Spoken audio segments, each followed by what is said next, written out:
Miss Winifred Calder was asked to remove herself from the dinner table at Creighton House in front of 60 seated on the evening of November the 5th, 1883, and Lord Harlan Sorrell, the Home Secretary of England, walked through that same dining room door precisely 11 minutes later.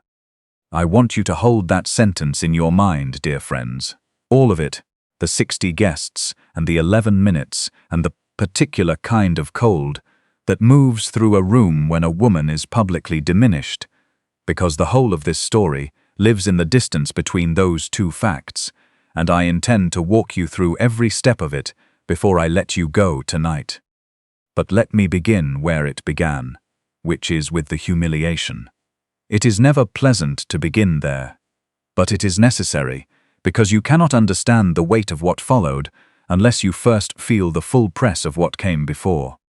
The charity gala at Creighton House was the event of the London season, a glittering benefit for the orphaned children of industrial accidents, held in the great hall of Lord Creighton's Mayfair mansion, attended by 200 guests in their finest, and presided over by the kind of self-satisfied generosity that writes its cheque and expects applause for the scratching of the pen. Miss Winifred Calder had come to it as companion to the Dowager Countess of Pemberton, an elderly and formidably sharp woman of 73 who had insisted on attending and who had also insisted on being accompanied, which was how Winifred found herself at a dinner table dressed with Sèvres china and winter roses, and the unmistakable air of a woman having been directed there by a flustered footman who had misread the seating arrangements in the crush of arrival. She had been seated perhaps 2 minutes when Mrs. Helena Aldrich noticed her. Mrs. Aldrich was the wife of an industrialist. New money pressed into old manners, and she possessed, as certain women at certain tables always seem to possess, an unerring instinct for the arrangement of social rank, and a particular intolerance for anyone who had strayed above their designated position in it.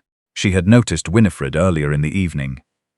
The plain charcoal dress among the silks, the quiet and watchful manner, the way she had guided the Countess through the crowd and held her wrap and fetched her punch, and she had categorized her in that swift and merciless taxonomy that such women keep in perfect order: staff, hired help, not belonging. And now the hired help was seated at dinner. "I beg your pardon," said Mrs. Aldrich, in the particular voice of a woman who wishes to be heard by everyone except the person she is addressing, "but I believe there has been some confusion." The table went quiet.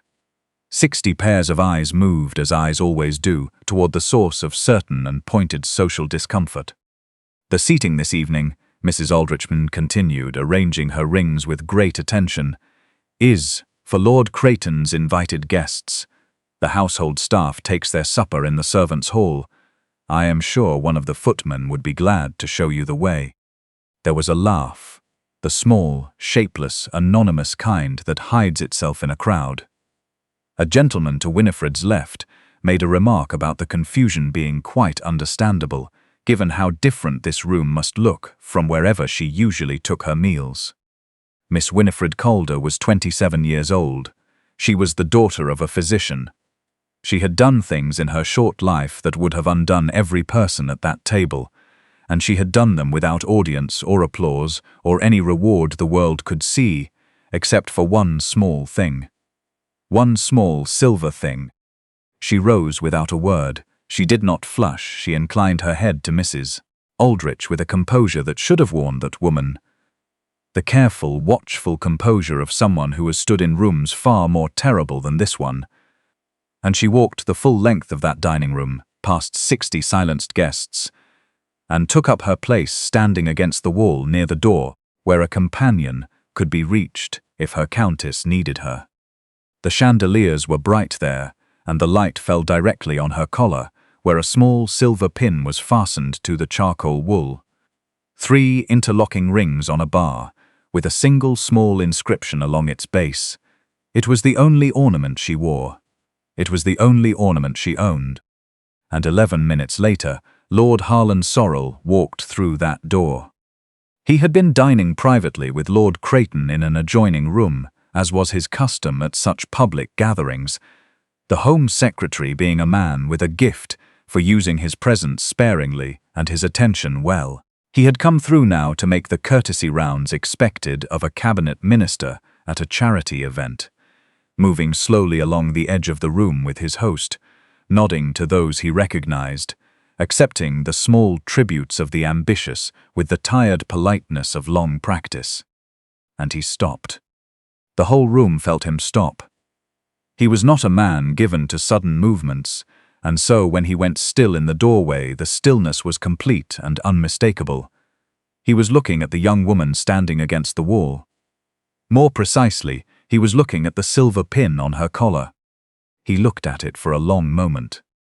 And then he said, in the level and carrying voice of a man who had addressed Parliament for 30 years, and never once needed to raise it above conversational pitch, "Lord Creighton, there is a woman standing by your door wearing the Calder pin. I would be grateful if you could tell me why she is standing by your wall instead of sitting at your table. I am going to stop us right there, dear friends, right there, with 60 forks arrested halfway to 60 mouths and Mrs. Helena Aldrich's face beginning its long journey toward a color I do not have a polite name for, and a physician's daughter in charcoal wool, standing very still in the chandeliered light while the Home Secretary of England waits for an answer. Because before I tell you what the Calder pin was and what Winifred did to earn it, and who else in that room had gone pale at the sight of her standing by the door, you and I have an arrangement to make. If you find yourself at my fireside and you want to stay for the rest of this story, find the subscribe button and press it. It costs you nothing, and it means the next time I have a story worth the telling, it finds you the moment I am ready. There are always more. They are always worth the staying, and if you will not, I am a patient person with a very long memory, and I know exactly who sits at my fire without paying for their seat. Take your time, I will be here when you decide. Now come back 3 years with me to the winter of 1880, and let me show you what a disaster looks like from the inside, when the people who are supposed to help have already gone. The Calder colliery district sat in the grey industrial Midlands of England, 50 miles from the nearest city of consequence, and it had been producing coal and killing men in approximately equal measure for 40 years when the North Shaft gave way on the morning of January the 9th, 1880.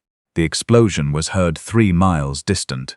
It took the surface structure with it, and it trapped 83 men in the lower tunnels, and it brought down with it, in the first terrible hour, the entire machinery of response that the colliery company had promised its shareholders was in place for exactly such a contingency.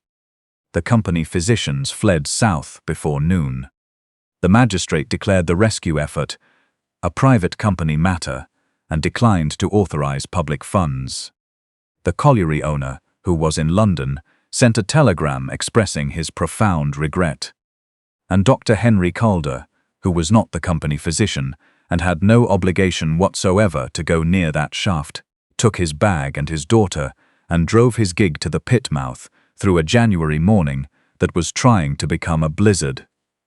Because he was the only doctor for 20 miles, and he had been born in this district, and he knew every family name on the register of trapped men.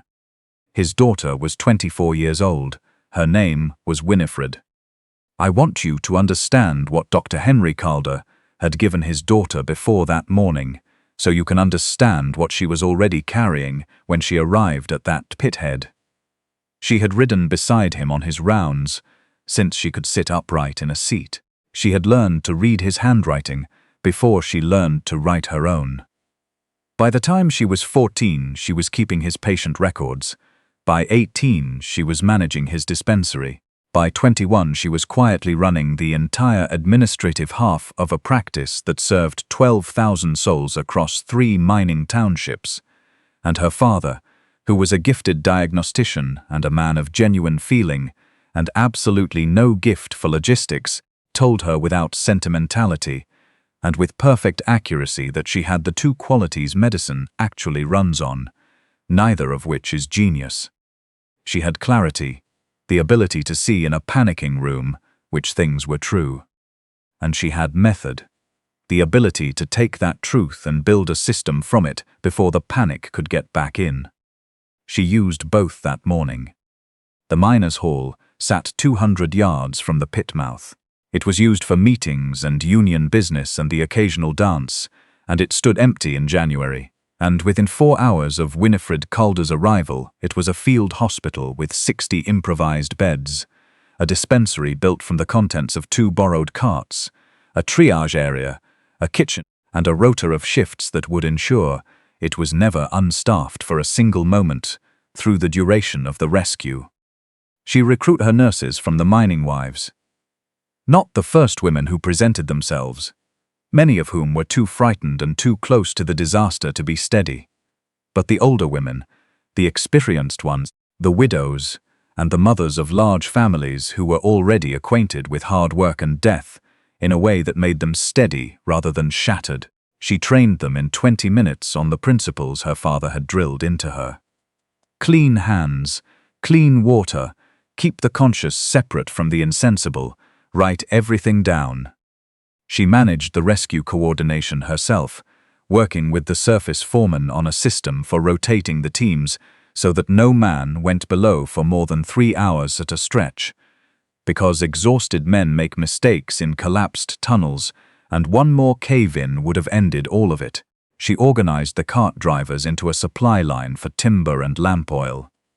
She wrote, in her own clear hand in the margins of her father's ledger, a precise account of every man brought up from that shaft, his condition, his treatment, the hour, the name of the woman tending him, and the disposition of his case.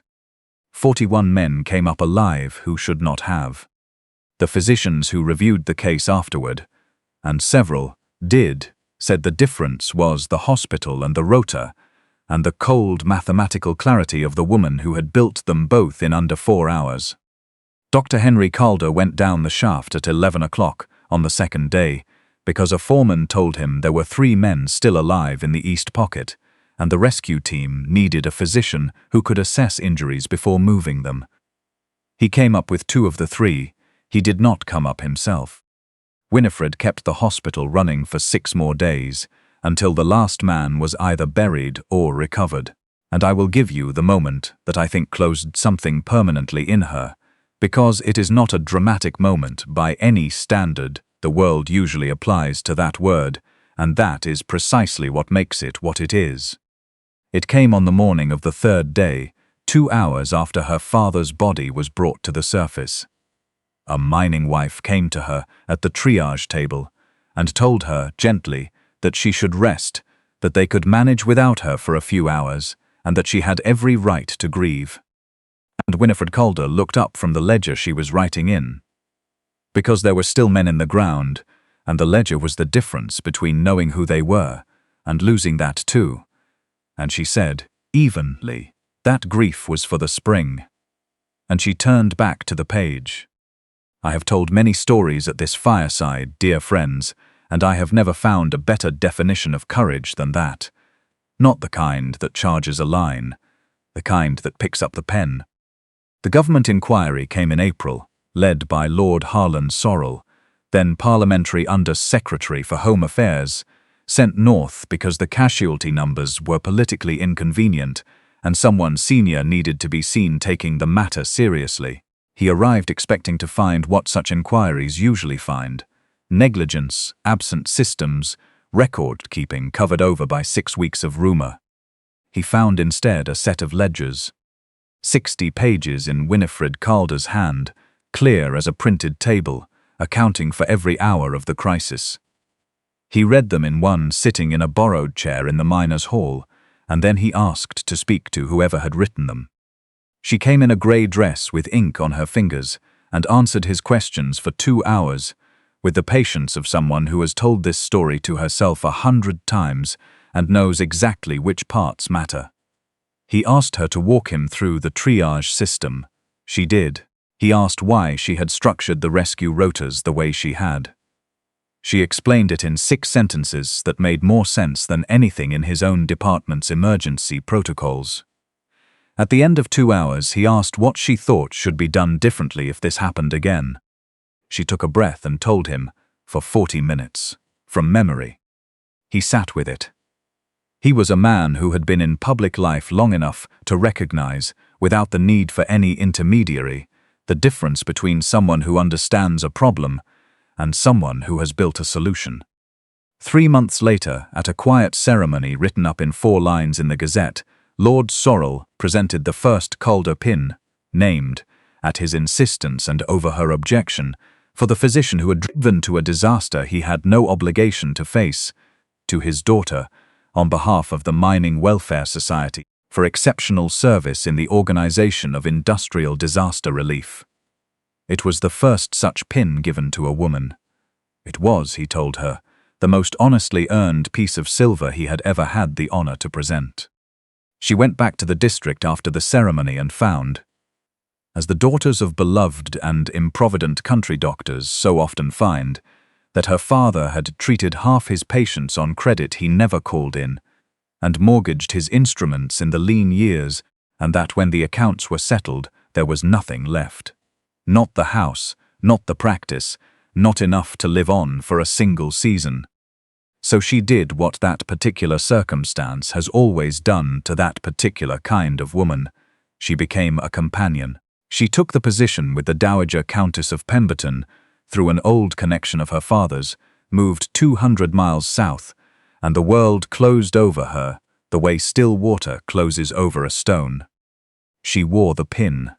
The Countess had insisted upon it with the quiet vehemence of a woman who understood exactly what such things cost and what they meant, and Winifred wore it, partly in obedience, and partly because it was the one object in her possession that said, against the daily accumulating evidence of her invisibility, that she had once been seen.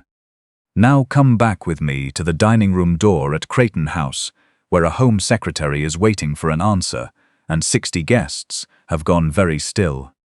Lord Creighton, who was a decent man who had known nothing of the incident at his supper table, said so, honestly, and Lord Sorrell, who had not administered his department for 15 years without learning to read the shape of a silent room, looked down the length of that table at Mrs. Helena Aldrich sitting very upright with her wine untouched, and understood, I have no doubt, precisely what had happened in that room before his arrival, in every detail but the names. He did not pursue it. That was the exquisite precision, and the exquisite mercy. Of what he did instead, for a rebuke may be argued with, but an honor cannot. He crossed the room to Winifred Calder. He said in the carrying and unhurried voice that had no need to be raised, in the complete and ringing silence of 60 people who had stopped breathing, "Miss Calder, I remember you very well. I remember what this pin was given for, and I am glad to see you are wearing it as I asked you to. I find my table in the next room has grown somewhat dull. None of the company in there has ever organized anything more demanding than a cabinet meeting. There is a chair beside me. I would be glad of your company, and gladder still, to hear what the North Country has been doing since your winter." He offered his arm. And Winifred Calder, before 60 guests who had not moved so much as a fork, curtsied and took it, and walked the full length of that dining-room beside the Home Secretary of England, past the flushed baronet, past the frozen footman, past Mrs. Helena Aldrich, upon whom Lord Sorrell did not bestow so much as a sidelong glance, which the guests who understood these matters agreed afterward was the most complete and elegant social execution they had ever witnessed in a private home, and through the doors of the private dining-room, which closed behind them. I am told the silence lasted half a minute. I am told it was broken by the Dowager Countess of Pemberton, who was 73 years old, and had been waiting all evening for this precise moment, setting down her fork and looking down the table at Mrs. Aldrich with the serene and absolute authority of a woman who has nothing left to fear from anyone, and saying to no one in particular, "I told her to wear it every single day. But it is not the private dining room I am taking you into tonight, dear friends. What passed between Winifred and Lord Sorrell belongs to the two of them. What I want is the reception hall afterward, because standing at its edge, when the doors opened an hour later, having arrived late from a regimental dinner across the city, and heard within 10 minutes the story that was already moving through the gathering like fire through dry grass, stood a tall man of 32 with a face that had gone entirely still. Colonel Ewan Beckett had been attached to the Home Office as a military observer during the inquiry of 1880. He had arrived at the Calder mining district on its 4th day and found, in the converted miners' hall, a field hospital running with a precision that put his own regiment's medical corps to shame, and a young woman in a grey dress with ink on her fingers, who had built it and was still building it, and had not, to all appearances, slept since the explosion. He had watched her for a week. He had come back in April for the inquiry. He had, if we are being honest about it, and I prefer honest, fallen so thoroughly that he had spent the better part of 3 years trying to find her. She had moved when she took the companion's position. No forwarding address in any record he could locate. A woman employed as companion moves under her employer's name to her employer's engagements, and is, to all practical purposes, invisible to anyone searching for her as herself. He had written to every connection of her father's he could trace. He had inquired at the mining welfare offices. He had sent a letter to the Gazette on the thin hope that someone who knew her might write back. Nothing. He had been making his peace with the idea that some people simply disappear into the world. He had been doing it badly. And now she came out of a private dining room on the arm of a cabinet minister's equerry, alive and 200 feet from where he was standing, and wearing the same composure she had worn at a triage table at 3 in the morning in the worst January either of them had ever lived through. He waited. He understood, even through the first vertigo of it, that the evening was hers and not his, and that a man who had any real regard for her would not spend the most public hour of her recent life making it about his own astonishment. He waited until the first wave of the suddenly solicitous. The same guests who had watched her walked to the wall, now arranging introductions with a brazenness that might have been comic under other circumstances, had thinned. He waited until she stood a moment alone near the tall stairs at the hall's end, and then he crossed the floor, stopped at the distance a gentleman keeps, and said in a voice that was not entirely steady, "Miss Calder, I have been looking for you for 3 years." She turned. I will not pretend to you that the composure which had survived Mrs. Aldrich and survived Lord Sorrell survived Colonel Beckett's 6 feet from hers. It did not. The room shifted. 3 years folded up. She was standing in a gaslit reception hall in a charcoal dress, and she was simultaneously standing in a miner's hall in January with a ledger in her hands, and the whole weight of everything since, the debts, the sold house, the 200 miles, the 3 invisible years, rose in her at once. She mastered it. Mastering things was her particular genius, but he saw it. He had always seen her.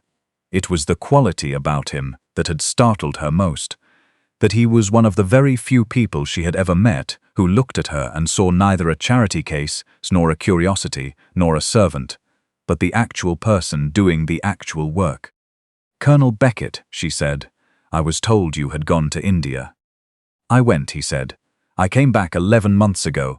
I have spent those 11 months discovering that a woman without fortune can vanish from the records of this country more completely than a deserter, which is something I intend to be exercised about for the rest of my life on behalf of every woman it has happened to." He stopped, gathered himself. "I did not know your countess's name. I knew your father's district, but you were gone from it. I knew only that the most capable person I had ever worked alongside had walked out of the world's accounting because the world does not keep accounts for its Winifreds." He was quiet a moment. Then he said the thing he had been holding for some time. "I loved you in that inquiry room when you told me in 40 minutes exactly what was wrong with my department's emergency protocols, and you were right about all of it. I loved you every month of the 3 years I could not locate you, and I have just watched Lord Sorrell cross a room full of cabinet ministers to put you on his arm, and I find the only thing I want in this city tonight, in any city, on any night, is to never again be in a different country from you. Marry me, Miss Calder. I should have said it in the miners' hall. I am saying it now. And here, dear friends, is where this story becomes the story I came to tell you tonight. Because Winifred Calder looked at the man she had thought about for 3 years, standing before her offering in one sentence the end of every hardship, the companion's wage, the borrowed rooms, the wall by the dining room door, and she said, "No, not tonight." And I have to ask you to hear all of why, because the why is the only part that matters. They stood by the cold glass of the winter windows, and the ballroom music turned somewhere beyond them, and she said the thing she had been composing, without knowing it for the whole of her adult life. 3 hours ago, she said, I was removed from a table in this house, because a woman looked at my dress and decided what I was. And 60 people watched it happen and said nothing. She drew a slow breath. Then Lord Sorrell walked in, and now I am remarkable. The same room that watched me escorted to the wall has spent the last hour finding reasons to be introduced to me. Do you understand what that teaches, Colonel Beckett? It teaches that this world never sees a woman. It sees only the light falling on her from whatever direction she happens to be standing under. For 3 years, the light on me was a countess's charity, and I was invisible. Tonight, it is the Home Secretary's arm, and I am suddenly worth knowing, and if I take your hand in this room, by next week the light will be yours. And for the rest of my life, I will be the woman Colonel Beckett elevated, the companion he rescued. And everything I have actually done, the hospital, the rota, the ledger, the 41 men who came up alive, will become a charming footnote to the only story anyone bothers to tell. That a good man wanted her, and she was fortunate. She paused, and the pause was the truest pause of the whole long evening. The unbearable thing, she said, is that I love you. I have loved you since you sat in that inquiry room and told me I was right about all of it. It was the first time in my adult life a man in a position of authority said that to me and meant every word without qualification. If I did not love you, I could say yes tonight with a clear conscience and let the world make whatever story it liked. It is because I love you that I cannot let the truest thing in my life be the prologue to a story about a woman who was fortunate enough to be wanted. I will not be another woman whose name only survives because a man's light fell on her. Not even yours, not even for love. The silence between them stretched. The music played. Colonel Ewan Beckett stood with her refusal in the way she had seen him stand with difficult truths in the inquiry room 3 years ago. Not fighting them, not retreating from them, but turning them over honestly until he understood what they actually were. Then he said, "You are right. I asked you at the exact moment when my asking could swallow you whole, and I called it love, and it was love, but it was also a man reaching for what he wanted at the precise moment it would be hardest for anyone in this room or anywhere else to see you clearly apart from his reaching. That is not honoring you. That is using the occasion.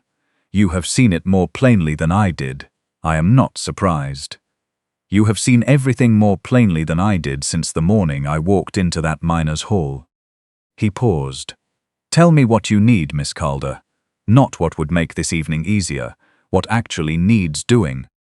And Winifred Calder looked at this man, and for the first time in that whole extraordinary evening, she laughed. The real laugh, not the polite social approximation, but the one he had heard exactly twice in a week of the worst January either of them would ever live through, and had not forgotten. "What needs doing," she said, "is the thing I told Lord Sorrell over dinner when he asked me what had become of me since the winter, and I was ashamed of the honest answer. What needs doing is a permanent welfare office for mining families, not the company charity that closes when the profits fall, but a real one, staffed and funded and independent, with trained district nurses who know what to do before the disaster comes rather than after it. I have had the whole design of it in my head for 3 years, complete to the last shilling. I have had no more power to build it than one of the Countess's parlour maids. That is what needs doing. That is the honest version." Colonel Beckett was quiet for a moment. "Then here is my answer to your refusal," he said. "I will fund it. All of it, to the last shilling, settled in a deed in your name, on one condition only: that the organization bears your father's name, is directed by you, pays you a salary appropriate to its director, and has a board of your choosing that I do not sit on.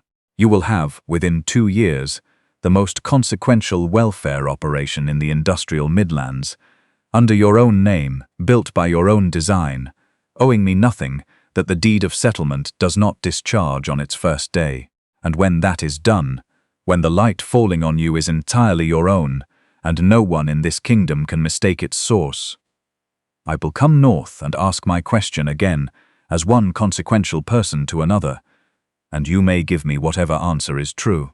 If the answer is still no, the office stands regardless, and I will have had the honor of being useful to you twice, which is more than most men get in a lifetime."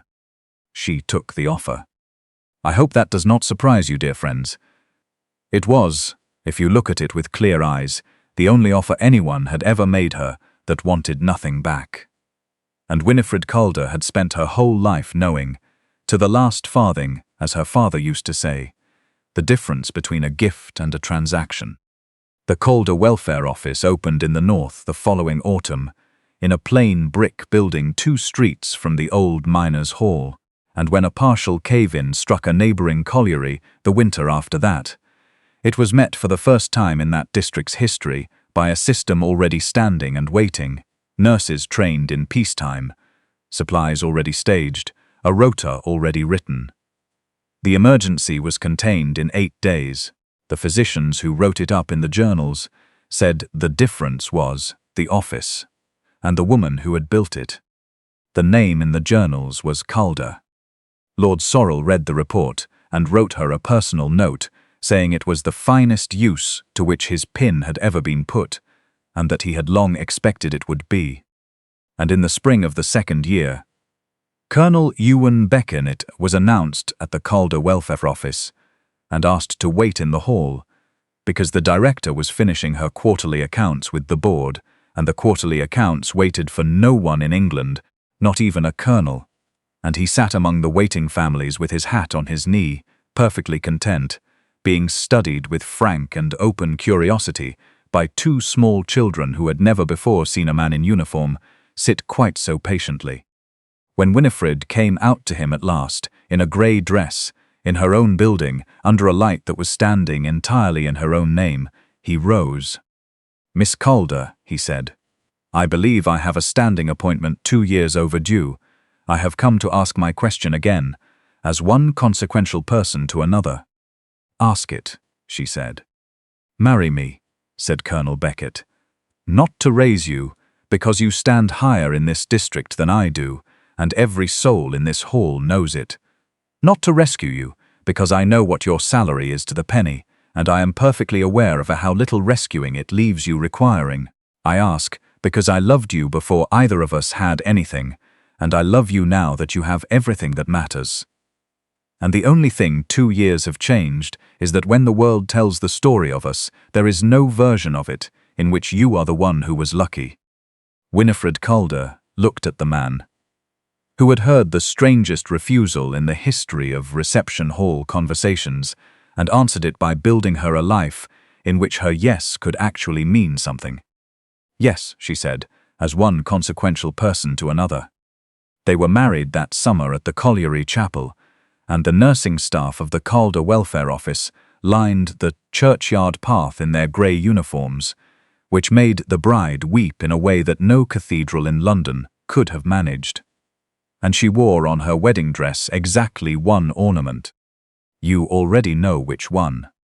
There is one small account I must settle before I let this story close, because you may have been wondering, as I wondered, as Winifred eventually wondered, why the Dowager Countess of Pemberton had been so particularly insistent about that pin. She confessed it at the wedding breakfast over her 2nd glass of champagne, in the serene and entirely unrepentant manner of the very old, who have nothing left to be embarrassed about. She had known, through her late husband's connections in government, that Lord Sorrell would be attending Creighton House that November. She had known it for a full month before the gala, and she had looked at her quiet companion, whom the world had been walking past for 3 years, and she had thought about 4 lines in the Gazette that the world had never troubled itself to read, and she had made, in her own words, the last calculated act of mischief in a long and very well mischieved life. "I could not make this world see you, my dear," she said, patting Winifred's hand. "I am only an old woman, but I could put you in the right room, wearing the right proof, when someone arrived who already knew exactly what it meant. Never let anyone tell you that old women are past their usefulness. They are merely obliged to work through other means, which requires considerably more cunning. As for Mrs. Helena Aldrich, I will give you the only justice the record contains, which is that she was required some years later to be presented to the Calder Foundation's annual benefit dinner, and that Mrs. Beckett, the former Miss Winifred Calder, and by then perhaps the most respected welfare administrator in the north of England, received her with a courtesy so complete, so warm, so entirely absent of any recognizable recollection of the evening at Creighton House, that Mrs. Aldrich was left uncertain to the end of her days whether she had been forgiven or, which is infinitely more uncomfortable, simply not remembered at all. If you ask me what this story is truly about, I will tell you. It is about what we see when we look at a person and what we miss. It is about how reliably this world mistakes the light falling on a woman for the woman standing inside it. The room at Creighton House looked at Winifred Calder and saw a companion's charcoal dress. An hour later, the same room saw Lord Sorrell's arm. She was identical in both lights, dear friends, the same hands, the same ledger, the same winter behind her. And the room was wrong. Both times it believed it understood what it was looking at. The error Mrs. Aldrich made loudly and 60 guests made in perfect silence was to believe the light was the person. The finest thing in this whole long story, finer even than a Home Secretary crossing a dining room, is that Winifred Calder knew the difference herself and would not let even love blur it. She refused the man she wanted rather than let his name become her light, and he loved her enough to understand the refusal and to spend 2 years and a fortune building her a light that was entirely and only hers. That is not pride. Whatever the dinner tables of this world may call it, that is a woman insisting on being real. And a love that can wait for a woman to be fully real and then rejoice in it without reservation. That is the only kind, in my long experience of sitting at this fireside, that deserves to be called love at all. If you have been sitting here long enough to feel the warmth of this fire, dear friends, and you find you would like to keep your seat at it, the subscribe button sits just below this story, and it costs you nothing, and it means more to me than I can say from this side of the hearth. There are always more stories here. There is always someone who deserved to be seen and was not, and always a room full of people who failed to look carefully enough, and always, if you are willing to wait for it, one person who stops and looks again. Come back to Moonlight at Marlowe. There is always a fire here, and there is always a next story. And they are always, I promise you, worth every minute of the staying.